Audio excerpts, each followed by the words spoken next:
Meanwhile, folks, the main crude contract, that oil contract, well, just stopped trading moments ago. Crude oil now about $47, about $47 to $10 a barrel. This after yesterday's morning 300% drop in value. I want to bring in Canary LLC CEO Dan Eberhart to help break this down for us. Dan, you're in the industry. You see it firsthand. We had John Hoffmeister on earlier today. He's not as worried as the markets seem to be. Because I guess your industry has been through so many ups and downs, but no industry has been seen what we've seen, where the economy, the global economy, has effectively been shut off. What does this really mean for your industry?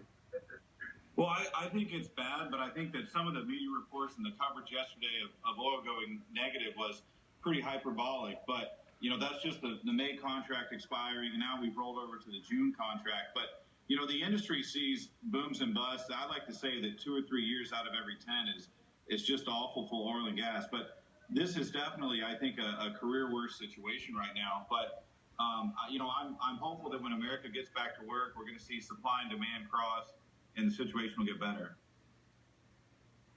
Well, Dan, what's the break even for the average U.S. producer? I've read it's around $30 a barrel. We're well below there no matter how you measure it. There's a lot of talk about the industry during the good times, the expansion, the credit, the availability of credit, the high risk debt, that maybe there's at least on the lower end of your industry, something of a powder keg. Could that be true?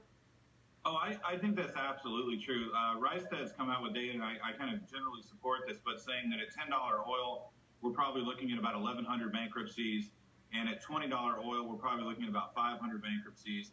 I think the bottom 25 or 30% of the oilfield service sector have balance sheets that are too leveraged, and you're going to see a lot of fairly well-known names in the space file for bankruptcy in the next 150 days if the price doesn't get north of 30. I think in West Texas, you can generally survive maybe in the mid-20s, but in places like the Bakken, you really need $35 oil to be able to make a living or produce profits, any profits. Right, and of course, you know, Harold Hamm is a Bakken operator. He's got access to the White House.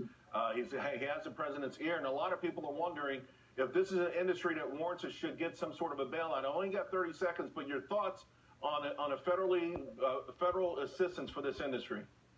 Well, I think if Trump has a life preserver, it's time to throw it. But I think that, you know, the oil industry survived forever on survival of the fittest.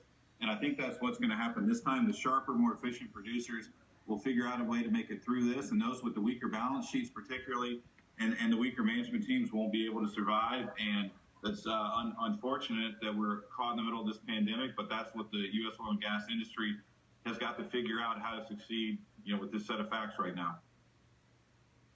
You know, it's an industry known for its grit, its risk-taking, and everything else. That's why it became #1 in the world, and I'm sure it will get back there. Dan, thank you for your time. Always appreciate it. Folks, school closures.